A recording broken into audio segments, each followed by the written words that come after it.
Here's all lopsided. Okay. Um, welcome to the live. Welcome to the live. Okay, y'all. We're going to talk about upskilling and reskilling. I got me a new tripod. Finally, let me move this over. Um, look, my hair is all lopsided. Okay. I am live on Substack as well as YouTube today. Definitely shifting and changing up just a little bit today. Um, but nevertheless, we are live. So today, like I said, we are going to talk about upskilling and reskilling. I'm not going to be before you long, but we definitely have to talk about it. People are talking about when is the revolution going to start? When is revolution? The revolution is not going to start until people lose jobs. Okay. I'm talking about en masse. There's going to be a lot of people that's going to be unemployable coming up in the next year or two.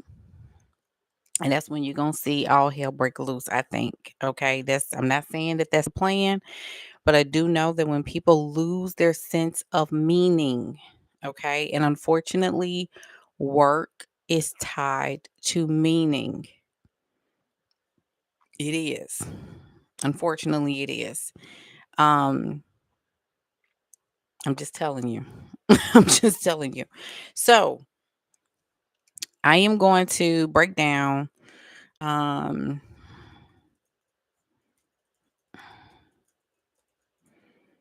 let's see. I'm going to just break down the meaning behind these two pieces, right? And uh, and I'm just being honest. Most people don't realize that the reason why you are alive, and this sounds really crazy, but it's the truth. You were created to work. We have been programmed and conditioned to work. I know you want a more whimsical reason as to why you were born into this realm, but you were born as a part of a world or global head count. Okay. You are here to work, but we're getting ready to possibly face a future. Okay. A future where work is optional for people. Okay. Some people say they're tired of working, but I don't think that's really the case. It's just that you want to find something that's going to do or pay you well so that you can live the life that you want. I don't think people really it's not that you don't like working. You want to be paid handsomely and generously for what you do and to still have a life that you actually like, right? It's a life that is very, you can go places, you can travel, right? You can live a life of ease, but still have meaning because we still have relationships with one another. And you can argue back and forth about, oh, this world is made up and this, that, and the third. And I mean, yeah, but still, people don't mind working unless it's something that you actually kind of low key enjoy. I'm just saying.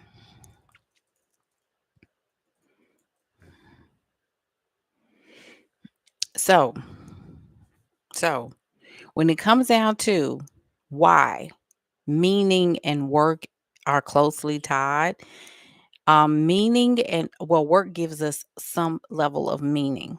That's why a lot of people don't like to stay bored for a long time. You got to be doing something. You feel like you have to be doing something. The body is not built to handle large forms of or large volumes of stress all the time and you're not meant for all of that. You're meant to solve problems, not manage circumstances. Does that make sense? You don't manage circumstances. You get rid of the circumstances so that you can move to the next thing.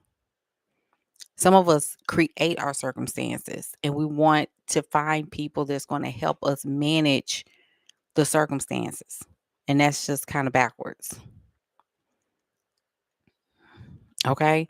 So let's hop right into what upskilling and reskilling actually means. So upskilling, when we talk about upskilling, and we know this because of AI and tech and all this other stuff. Upskilling builds deeper skills for the path that you are already on.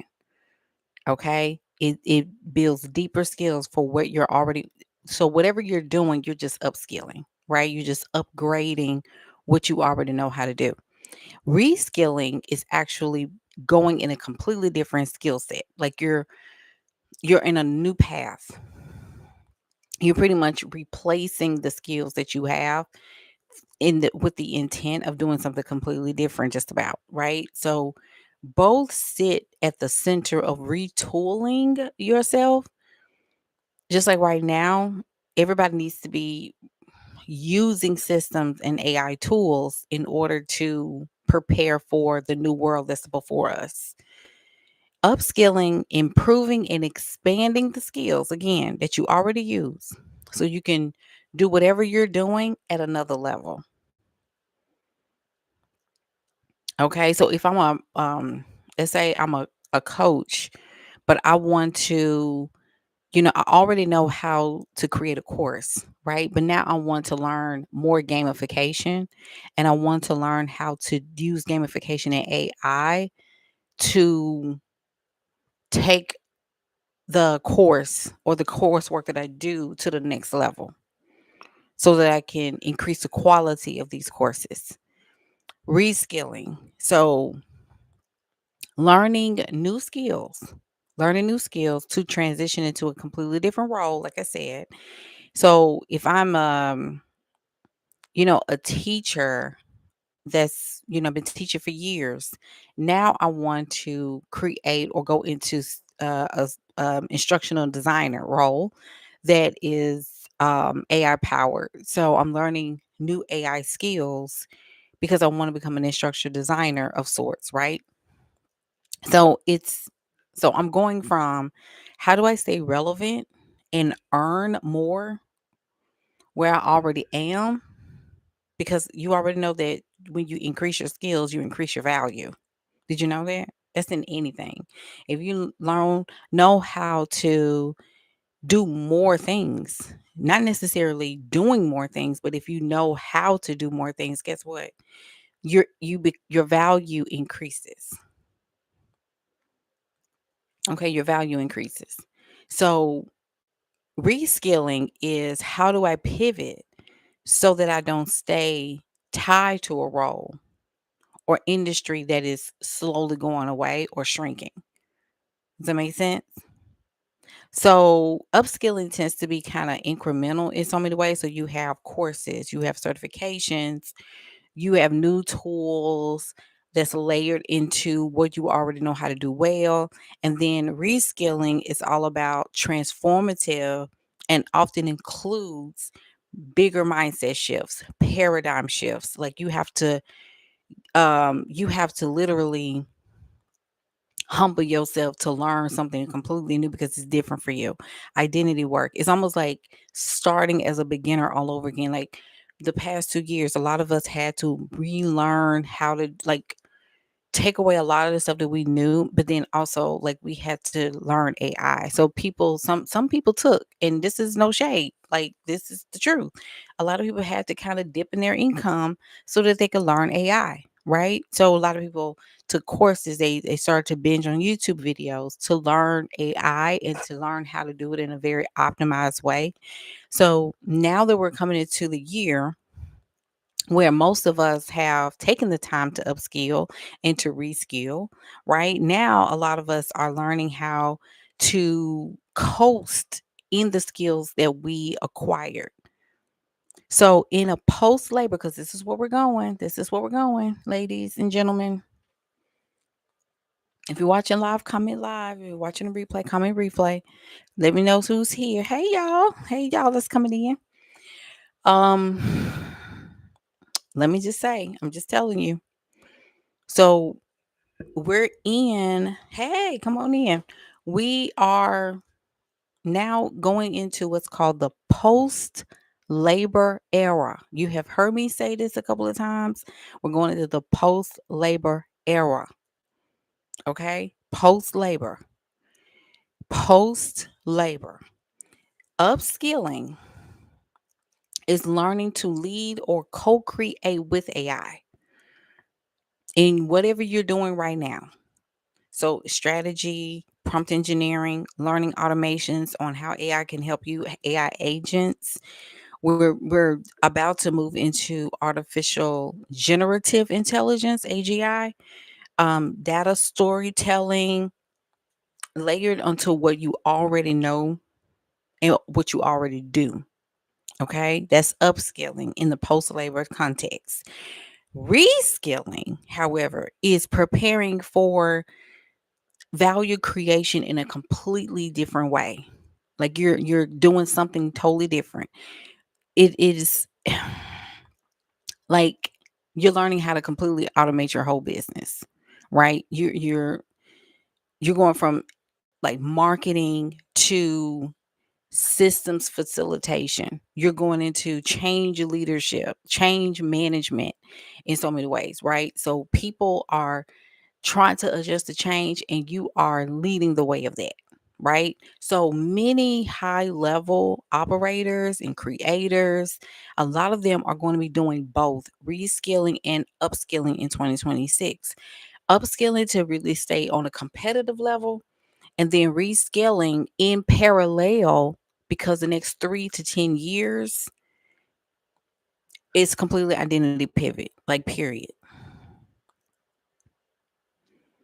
Okay. You have to optimize who you are right now, and then you have to become somebody different. Because, see, we're in the year of one.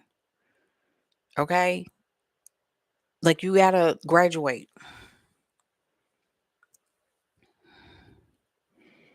You got to retool to determine what season you're in your business. And you have to really either amplify, you need to pivot, and you can do a hybrid. You can do both. Like I told y'all last night, for those of you who tuned into the live last night, when I talked about how y'all saying, well, how can I do that? You can do both. See, we've left the whole one at a time. One at a time. I can do one at a time. You can do one at a time if you want to, but that's kind of behind. That's so 2012. Like you're that's behind. You have tools where you can do multiple platforms at the same time. You're just gonna have to sit your butt down and know how to do it and focus.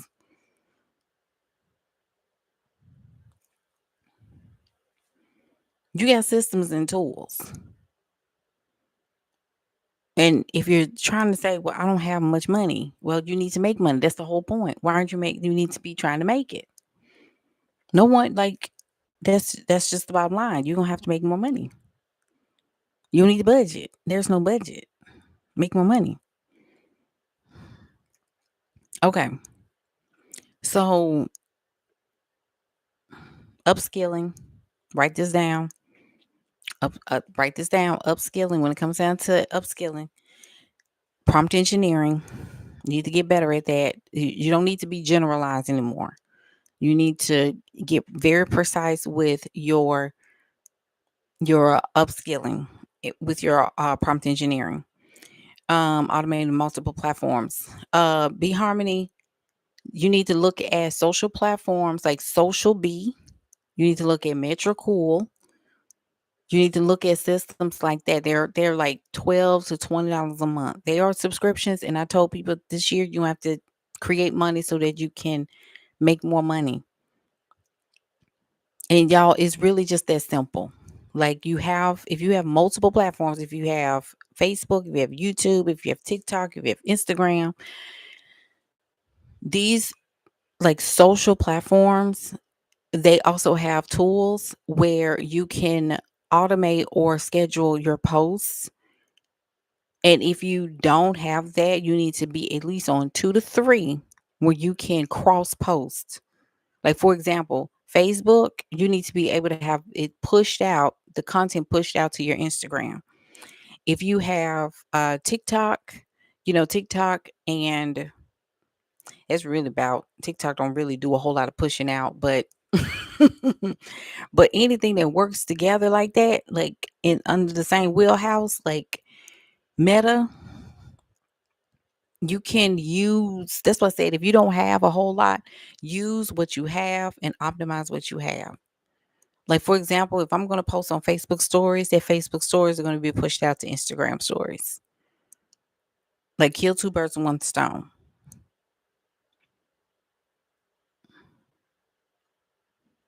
And really it's just scheduling, automating. Like I had an article to push out on matriarchal paradigm. Like I had already scheduled that several days ago. You have to be able to be proactive.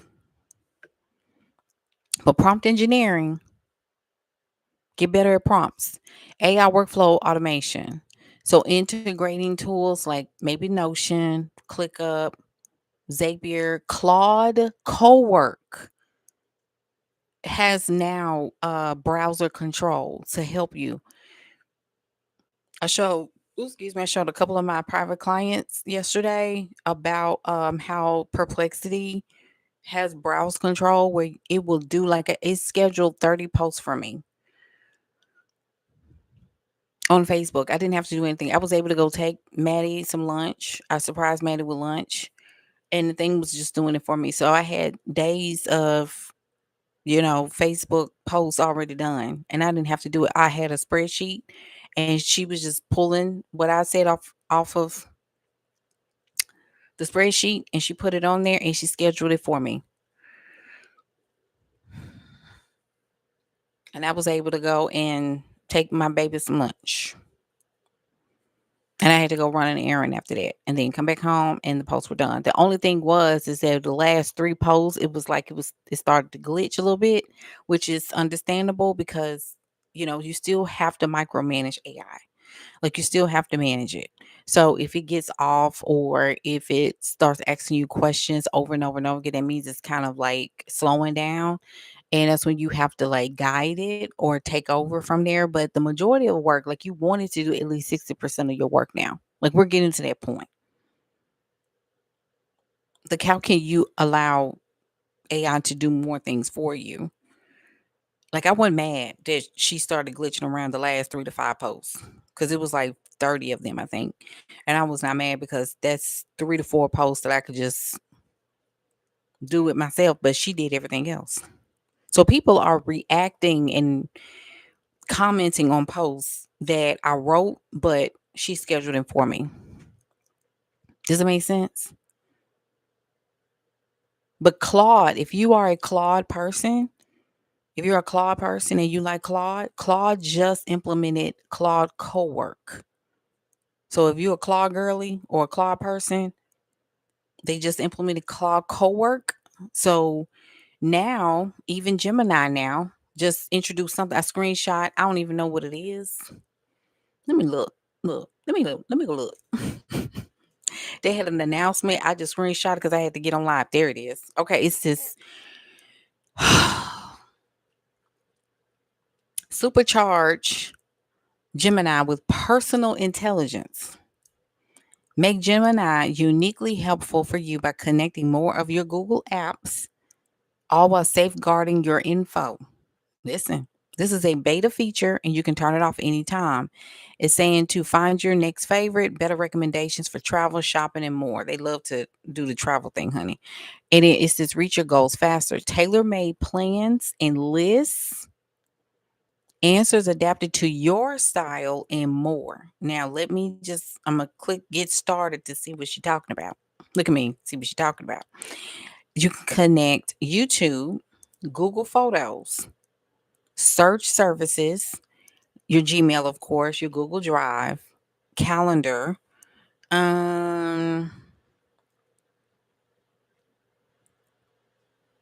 Relationships, people in your world, improve Google services.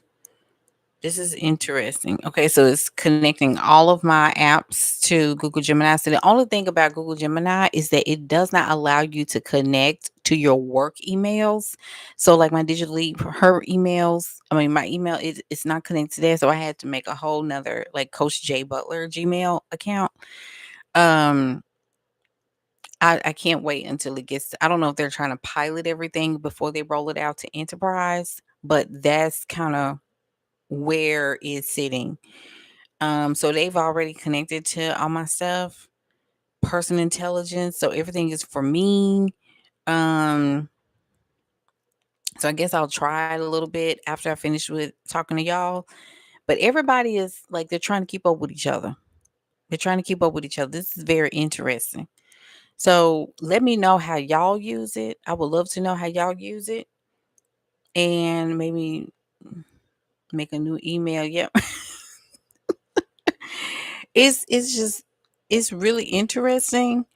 Um Especially with Gemini. Like I said, if you upgrade, if you do the upgraded thing with Gemini, you will have to use your personal email, right? You will have to use your personal email. Unfortunately, I think that that's kind of messed up. But I hope that they are getting ready to roll it out um to more, of the enterprise or, office emails or businesses. That's my hope. And but Perplexity, as you know, has browser control. I know ChatGPT has it, but you have to get the next level up. I believe it's the $200 one with the agentic, the agent, where you can share the browser control. That's the only thing about chat that you will have to go up a level, I believe. Um and like I said, I'm just disappointed in 5.2. I really am. I'm disappointed in 5.2.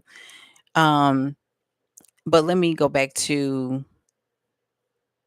upskilling, like I said, AI workflow automation, prompt engineering, data fluency, and data analytics.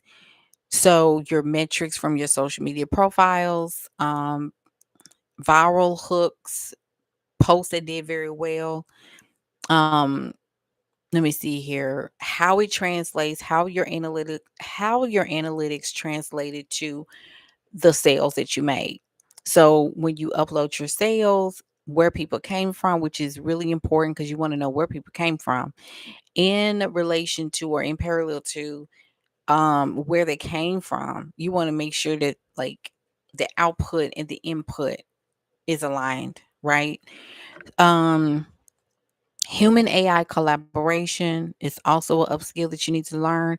So using AI as a co-pilot or a co-creator for research and for ideation to think of ideas while you handle your emotions, your nervous system, um, because that is going to be key. I'm telling y'all, I've told y'all this for a year. You gotta remember your nervous system. Courtney said, "I love how Sand Store tracks where the leads come from." Mm-hmm. Mm-hmm. These are very important. These are very important. Um, Reskilling. Real quick, reskilling. So one of the couple of things you need to reskill is, and some of these are soft skills, but critical thinking, like if something sounds off that AI is giving you, question it and then have this is why I said like right now, if you all could use and think about this as you're going, you need to use at least two AI systems. And I'm gonna tell you why. When you use two AI systems, you can compare, contrast, and have them kind of compare each other's work. There are times where I will double check, and I hate doing that sometimes, but I would have to. Like if I use ChatGPT, I would have to take the information and put it into Gemini and like double check ChatGPT's work. If even if Gemini gives me something kind of bogus, and that's few and far between, I will take it to Perplexity and have Perplexity to double check it and see if it's giving me what it's supposed to give. And Perplexity will either confirm that Gemini is telling the truth, or it will say, and one of the things I love that it does, if it does agree, it will sometimes expound and give me even more expansion to what I could think about as well, which I can totally appreciate. I love that. Adaptive problem solving. So another thing that I want y'all to start thinking about when it comes down to reskilling is that pivot strategies and handle client uncertainty. Learn how to adapt to client uncertainty. So when a client is nervous about something or they have questions about things, learn how to handle them accordingly. You can also consult with AI. Like if you know what to say and you know what to do, there's also other things that AI can help you with that's going to expand your thinking. One of the things that I absolutely love is, and y'all know we've been talking about quantum mechanics and quantum physics. I love the fact, this is why I dig it so much, is because I can have ideas that I want to give to clients, but then I'll put the idea into Gemini or Perplexity, and then it will instantly either validate what I'm saying or give me something else to expand on. And I love that because quantum mechanics and all of that deals with computation, so it expands the outcomes. So you can say not only this, but then also this, and this, and it's like I didn't even think about that. Like, I didn't even think about that. So it's like you have a good idea. This is why it's so good to not just use AI for your friend. They can be like, well, how do you feel about me? Like, stop doing that because you want you want to expand your thought process. Because when people say the AI makes you dumber, I'm like, what are y'all using it for? Because I love it. I love it. I feel like I've gotten smarter. I really do. I feel like I've gotten more information. And that's what I'm saying. Like, you got to read what she's telling you. I feel like I've gotten smarter. I feel like I've gotten much more open to newer possibilities. I feel like it gives me more ideas. Now, one of the things I will say too, sometimes it will give you so many ideas that you get overwhelmed. You be like, okay, because ChatGPT was good for that. Like, do you want me to make you this? And do you want me to make you this? And do you want me to make you this? And do you want me to make you a workbook? Do you want me to make you a PDF? Do you want me to make you some questions? And like, Chad, calm down. I want to say yes, but I don't want to get overwhelmed either, you know. But give yourself the time, right, to absorb what AI is telling you, and then be able to put some of those pieces into some of your portals and things like that for your clients. Does that make sense? Does that make sense? So, like, think about that. Think about that. Okay, so another thing, oh, emotional intelligence, that's big. Um, you gotta manage your emotions. You gotta manage your emotions. I know. Like, I'm not telling you to be a person that is stuck or be a person that is emotionless. I'm not saying that. You can still be you. You can still laugh. You can still have a good time. You can still, but it's also choose emotions that allow you to express yourself, but not to express yourself in decision making. Does that make sense? And to affirm its decision making to where you're going. So obviously, anytime, because I'm gonna tell you this, when it comes down to projections of the future, and when somebody is gaslighting you, or if somebody's telling you, oh well, trying to make you feel some type of way, you've got to hold your emotions. You have to get a little clever. Okay. You have to get a little clever, and you have to really just kind of think about what people are saying before you burst out into an emotion. Like even with Maddie, I have to tell Maddie, your emotions are your guiding force for your body. Your body is reacting in emotion because it's the manifestation of the feeling within yourself. So when you burst out into whatever because you're mad or whatever, it's just a manifestation of what's going on in the inside. But you're also supposed to allow yourself to pause, think about what the person is telling you, and then react accordingly. And that's when you're giving yourself the calculation for your emotions to take a back seat and let your intuition take over. And your intuition is going to tell you how to respond and how to think about this thing before you react. So emotional intelligence is just you choosing the right emotion that is not going to elevate your nervous system to the point where your nervous system is reacting so much that it's you're priming and prepping your body to react in a way where it's constantly feel like it's in panic and danger. So deeper psycho emotional management is really going to be key for you to teach your clients as well. But you also have to practice that. You have to start pausing and breathing, doing breath work. And even you don't even have to do straight up breath work. You could just check in with yourself during the day and do conscious breathing. Maddie, and this is all in, transparency, but I remember Maddie had a panic attack one time. We were in the store and it was something that we were talking about, and she just went to her like, "My heart is beating so fast." I was like, "Okay, you need to breathe." I said, "Because you're getting nervous about something." And I said, "It hasn't even happened." I said, "Why are you panicking?" I said, "You're safe right now." So I told her, close your eyes and breathe deeply. I said, "Close your eyes. Do not look while you're breathing."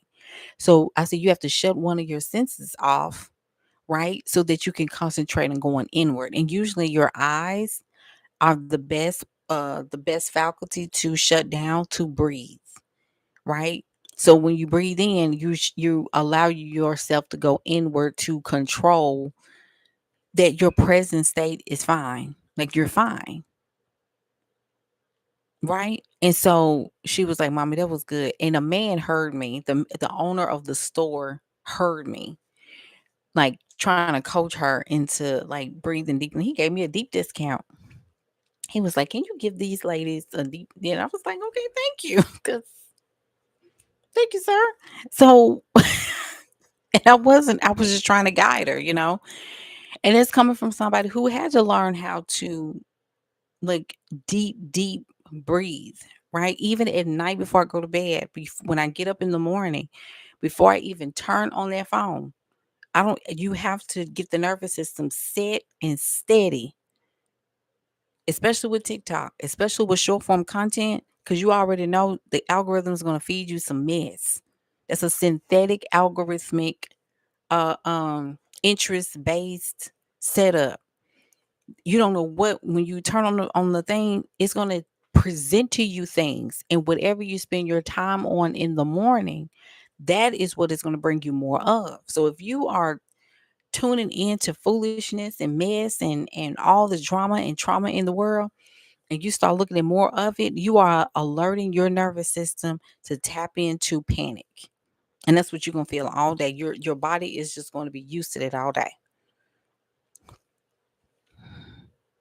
That's why you have to start swiping or putting not interested and keep blocking and not interested until you see what you want to see on your apps. Okay. And then last but not least, um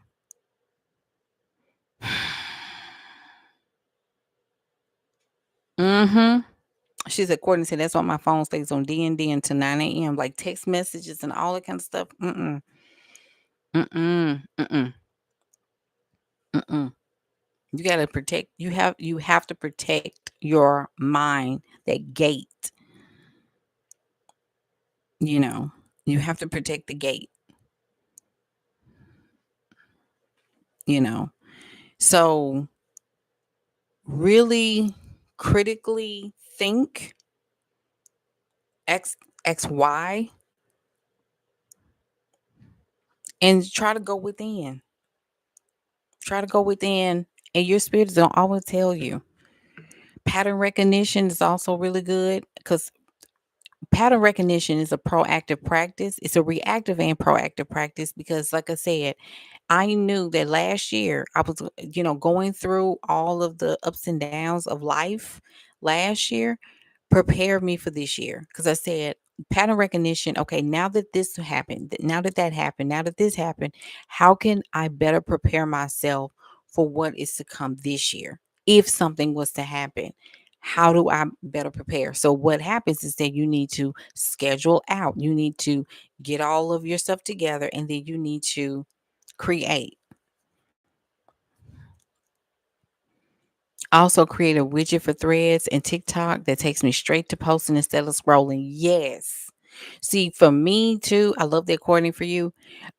See me, I always just go straight to Metricool because Metricool, I don't have to scroll. I don't have to go on the app and look at stuff first. I can create first. You know how I told y'all to create before you consume?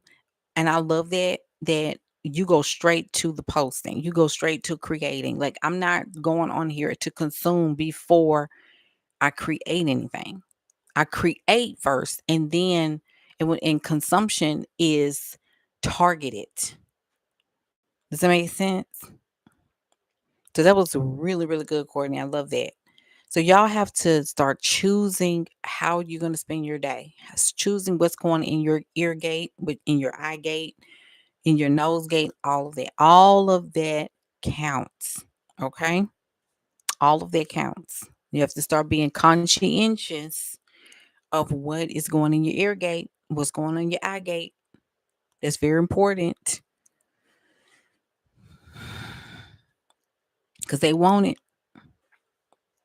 The revolution is not going to happen though until these jobs get crazy.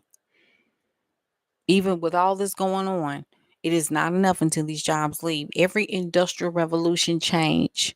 There, look at history. Every revolution change. There is always volatile responses because when people are not ready to change, they always react in a volatile way because it means that you're messing with their way of life and their meaning of life, and they rebel. But those people that rebel have to move out of the way because there's no stopping the industrial revolution coming up. Like there's like nobody cares. Like they're like right now people have become so psychologically heavy. It's not going to be until they completely automate everything. Unless somebody comes in and have a change of like heart in so many ways, like they leave with their heart space and they start to like really really get deep with universal base income and start to give people something so that the transition is not hard, if that makes sense. So that's going to be key. That's going to be key. All right, so join the Soul Stackers Write It Intensive. We start on the 26th. We're going to be talking about a lot of this stuff. We're going to be really getting deeper with AI and mapping out our monetization systems and monetization maps. That's going to be a part of the like structuring ourselves so that we get organized and using more AI, and then also to really just having the creativity to expand so that we can create currency for ourselves. This is about creating our own economies. So when we're talking about soul stacking, we're talking about stacking income streams, income stacking opportunities. So your content is going to various places like your YouTube and all these things, and it's driving traffic to the main thing. The more you have coming in, that's better because your traffic is picking up and then more people are apt to buy. So you wake up to sales, you wake up to opportunities, and this is compounding on top of each other.